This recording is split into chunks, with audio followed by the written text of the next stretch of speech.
বন্ধ হয়ে গেল Bhatpara Reliance jute mill. Temporary suspension of ওয়ার্কের নোটিশ দিয়ে জুট মিলটি বন্ধ করে দেয় মিল কর্তৃপক্ষ। মূলত শ্রমিকরা মিল কর্তৃপক্ষের কোনো কথা না শোনায় মিলটি বন্ধ করে দেওয়া হয়েছে। যদিও শ্রমিকদের অভিযোগ, চক্রান্ত করে মিল কর্তৃপক্ষ এই মিলটি বন্ধ করেছে। শ্রমিকদের ওপর জোর করে কাজের চাপ বৃদ্ধি করার প্রতিবাদ করাতেই মিল বন্ধ করা হয়েছে বলে জানায় শ্রমিকরা। ভাটপাড়া থানার পুলিশ ঘটনাস্থলে রয়েছে।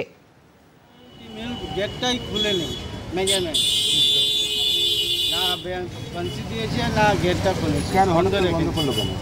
আর এটা তো মেজারমেন্ট কথা বলবো, কেন গেটটা নোটিশ দিয়েছে? কি দিয়েছে নোটিশে? নোটিশে দিয়েছে কি মিল বন্ধ আছে, কখন খুলবো কোনো ডেট দেয়নি। এটা হঠাৎ করে বন্ধ হয়, এটা ম্যানেজমেন্টের প্রি প্ল্যানিং। আচ্ছা, এখন প্রি প্ল্যানিং এইটাই আছে কি দেখুন, এটা গভর্নমেন্ট অর্ডার।